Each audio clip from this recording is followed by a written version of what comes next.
Welcome to day 2 of my daily routine.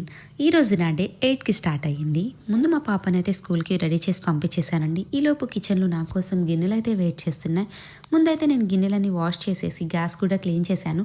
Kitchen నీట్గా ఉంటేనే మనకి ఇంట్రెస్ట్గా వంట చేయాలని అనిపిస్తుంది కదండి.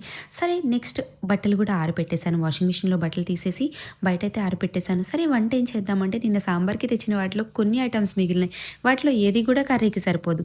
కానీ మా మమ్మీ మాకేం నేర్పించిందంటే ఇంట్లో ఏది ఉన్నా లేకపోయినా ఉన్న వాటితో టేస్ట్గా వంట చేయడం అయితే నేర్పించింది.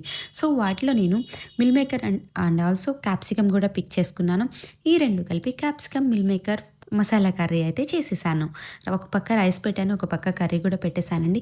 కర్రీ చాలా టేస్ట్గా వచ్చింది. పిల్లలకి లంచ్ బాక్స్ అయితే ప్యాక్ చేసి పంపించేశాను. కాసేపు వర్క్ చేసుకొని ఫ్రెష్ అయ్యాను.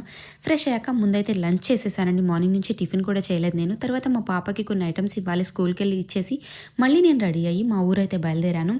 ఎందుకంటే నేను హెయిర్ ఆయిల్ కూడా సేల్ చేస్తాను. ఆ హెయిర్ ఆయిల్ రెడీ చేయడానికి ఈరోజైతే దానికి కావాల్సిన ఆకులు అవన్నీ కూడా పిక్ చేసుకొని మా ఇంటికైతే వెళ్ళానండి. ఈలోపు మా మమ్మీ పోయి ఇవన్నీ కూడా రెడీ చేసి పెట్టారు. ఇంకా ఆకులు అవన్నీ కూడా వాష్ చేసి కాసేపు ఆరిపెట్టామండి. ఆరిపెట్టాక మా అమ్మ ఏమో రోట్లో అవన్నీ దంచింది. ఇంకా ఆయిల్ కూడా రెడీ చేసేసాము. కాచి చక్కగా నీట్గా రెడీగా అయితే పెట్టేశాము.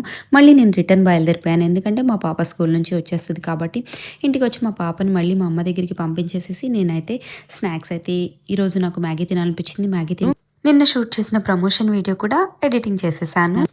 ఏంటో మనసేం బాగాలేదండి ఈరోజు. మనసు బాగాలేదు కదా, కాసేపు నేను కూడా ఏడ్చాను. సరే ఏడిస్తే బాధలు తీరుతాయా, తీరవు కదా అని చెప్పి pizza, chicken popcorn and chicken pakodi తెప్పించుకొని నేను మా బాబాయ్ అయితే తినేసాము. ఇలా నా రోజు గడిచిపోయింది. Thank you for watching.